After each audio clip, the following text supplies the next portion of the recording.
Greetings, my name is Thomas, this is my travel channel, and today I'm visiting the medieval town of Kutna Hora. Without doubt, this is one of the most talked about towns in the Czech Republic, owing to its very unique history. The town has a population of just 21,000 people and lies 70 kilometres east from the centre of Prague. It can be reached by train from the main train station at Hlavní na Draze for 100 Czech crowns. Tickets to access the churches can be obtained from this information centre between the ossuary and the cathedral. You can get a 3-entry admission ticket allowing you access to all 3 sites for 220 Czech crowns. Pop inside for more details.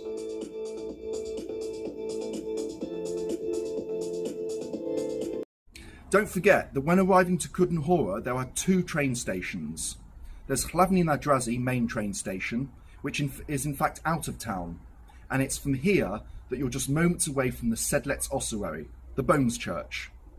Kutna Hora Město, however, takes you into the core of town, and it's from there that you are within striking distance of the famous St. Barbara's Cathedral.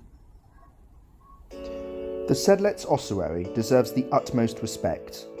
It is estimated to be the resting place of almost 60,000 people interred well beneath the chapel.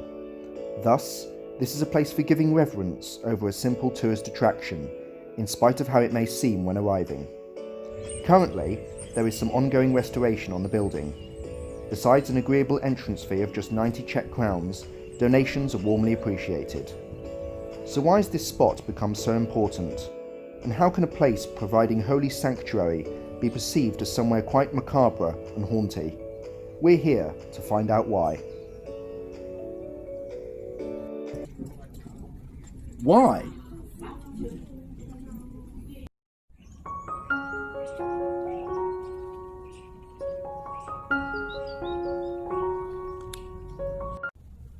The story goes that in 1278, the King of Bohemia sent an abbot to Jerusalem.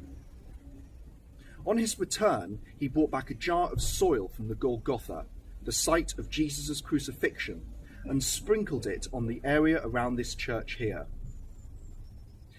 As you can imagine, the soil was holy, and everybody wanted to be buried here. When the cemetery was full, the basement was used, and 600 years later, the bones remained intact.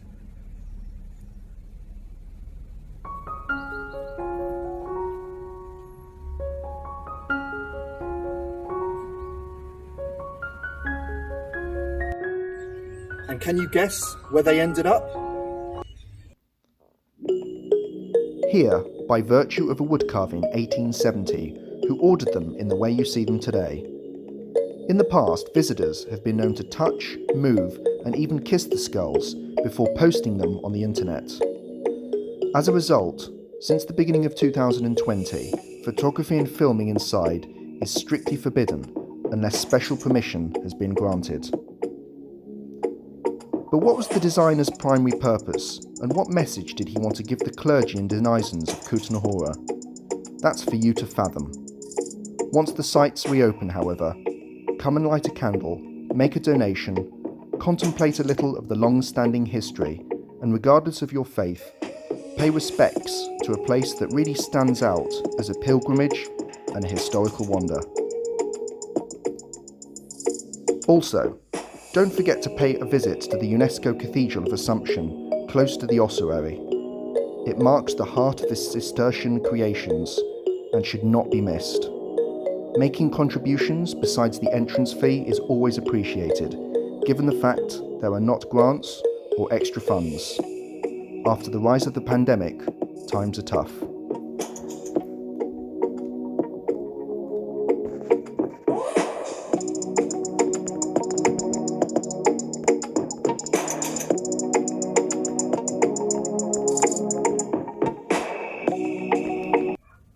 I stumbled across this menhir, located in a small district just outside of Kutna Hora.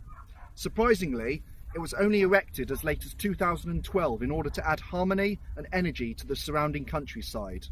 In a way, it's very much like a 21st century Stonehenge.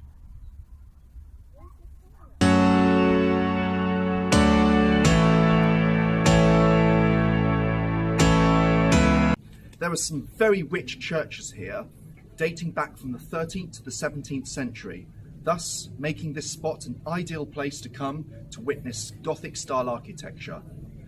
The St Barbara's Cathedral behind me is perhaps one of the most prominent landmarks in the whole city. Work on this started in the late Gothic period of 1388, continued through the Baroque era, and finished with Neo-Gothic restoration in 1905. Depletion of silver mining halted its progress and thus incorporates two very unique architectural styles. But let's be specific here. St Barbara's Cathedral is one of the best examples of Sondergothic architecture in the whole world. The term was coined by an art historian only in the last century or so, owing to mass buttressing and more complex vaults.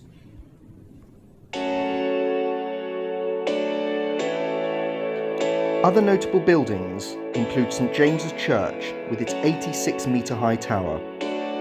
But not only is Kutna Hora renowned for churches, but it was an important centre for silver mining during medieval times. The town even accounted for a third of silver production in Europe. The wealth from the silver here was also responsible for the construction of St Barbara's Church, you saw earlier, and appropriately named after the patron saint of miners. I love silver. That's it from Kutna Hora today. Please don't forget to hit the thumbs up button and subscribe if you want more of my travels in and around the Czech Republic.